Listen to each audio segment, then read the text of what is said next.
तो भगवान की ही ये लीला है। आप विचार करिए, भगवान क्या नहीं कर सकते। सबई नचावत राम गोसाई, बंधेव कीर मरकट की नाई। भगवान सबकी ये चुटिया पकड़ के सबको नचा रहे हैं, लेकिन जो भगवान का बन जाता है, माया वहां से दूर हट जाती है। क्यों? क्योंकि ये संसार माया का है, यहाँ पे आधिपत्य माया का है। लेकिन जब माया कहती है, माया देखती है कि अरे ये तो ब्रह्म का, यानी माया पति का बन गया, मेरे पति का ये दास बन गया, तब वो माया वहां से हट करके चली जाती है। क्यों? क्योंकि भक्ति महारानी का आगमन हो गया। और द्रौपदी जी ने भगवान को भरी सभा में स्मरण किया, सबके सामने गई, किसी ने लाज नहीं बचाई। अंत में जो अपने ही साड़ी का छोर मुंह से पकड़े थे, थोड़ा सा आगे आएंगे ना तो वो एक दुर्गा कॉलोनी के लिए उसको भी छोड़ दिया। पक्की सी। हे द्वारका वासिन, भगवान को याद कर रही हैं। दोपहर का समय, ठाकुर जी प्रसाद पा करके विश्राम में लेटे, नीचे की तरफ जाके ऊपर की तरफ आ पाते हैं। और जैसे ही द्रौपदी जी ने याद किया, अरे आज मेरी बहना का ऋण भी चुकाना है। हाँ जी, हाँ जी, हाँ जी, बस उसी गली से ऊपर। और भगवान वहां से भागते हैं, दौड़ते हैं। हाँ, ऊपर की तरफ आ गए। जब द्रौपदी जी ने अपनी साड़ी फाड़ी थी, उस पर एक बहुत सुंदर पद है, एक भक्त ने कहा है। दुर्गा मंदिर, द्रौपदी जी कहती हैं, हाँ, भगवान ने पूछा कि अरे बहना, हाँ, दुर्गा मंदिर, तुमने ये अपनी नई साड़ी क्यों फाड़ दी? ऊपर से बस गया। तो द्रौपदी जी कहती हैं, प्यारे घन श्याम, प्यारे घन श्याम, यदि काम आवे आपके तो निकाल दूं नसों को, ये तो रेशम के धागे हैं। इतनी सुंदर रेशमी साड़ी तुमने मेरे लिए फाड़ दी, छोटी सी पट्टी बांधने के लिए। ठाकुर जी कह रहे हैं बाद में, जब द्रौपदी जी ने चीर फाड़ा था अपना, तो ठाकुर जी कहते हैं, अरे तुमने ये ठीक नहीं किया, अपनी नई नई साड़ी क्यों फाड़ दी बहना? तो द्रौपदी जी जवाब दे रही हैं, प्यारे घन श्याम। प्रेम कैसा होता है देखिए, प्यारे घन श्याम। आप कैसी बात कर रहे हैं भैया? भैया आपके काम, अगर यदि ये शरीर भी आ जाए तो इन नसों को भी निकाल दूं मैं आपके लिए, मैं अपने प्राण भी दे सकती हूं आपके लिए।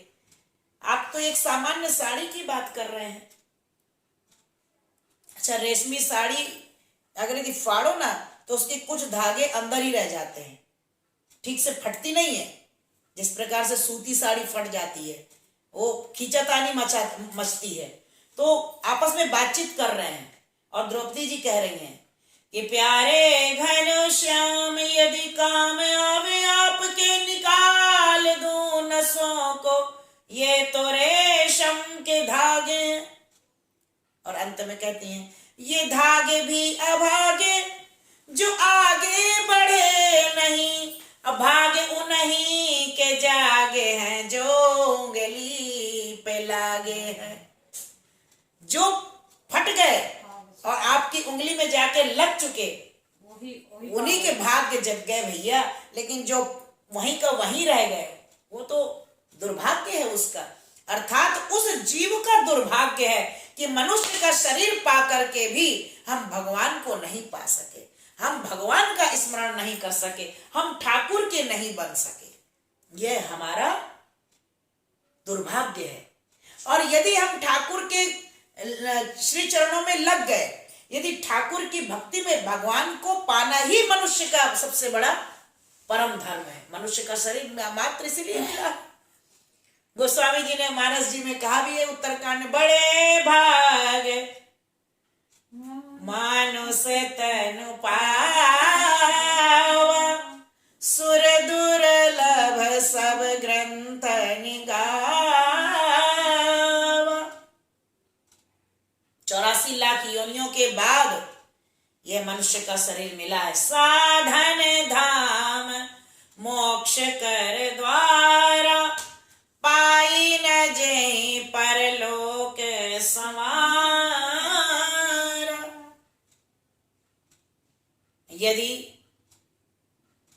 इस जन्म में नहीं बनी तो कभी ना बनेगी, और यदि इस जन्म में बन गई तो फिर आगे की बन जाएगी। जननी तुझे बंदे फिर ना जनेगी, अभी ना बनी है तो कभी ना बनेगी।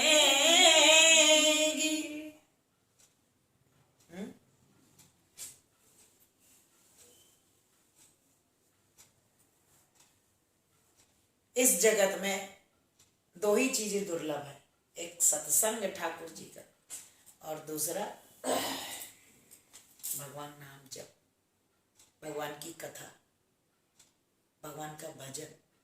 दो ही चीजें दुर्लभ है, बाकी सब अवेलेबल है। भक्ति भगवान की अति दुर्लभ है। और समय आ गया, द्रौपदी जी के लिए भगवान ने लीला की, और द्रौपदी जी सबसे अपने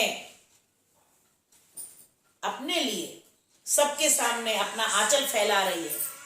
लेकिन अंत में जब देखा द्रौपदी जी ने कि कोई मेरा सहारा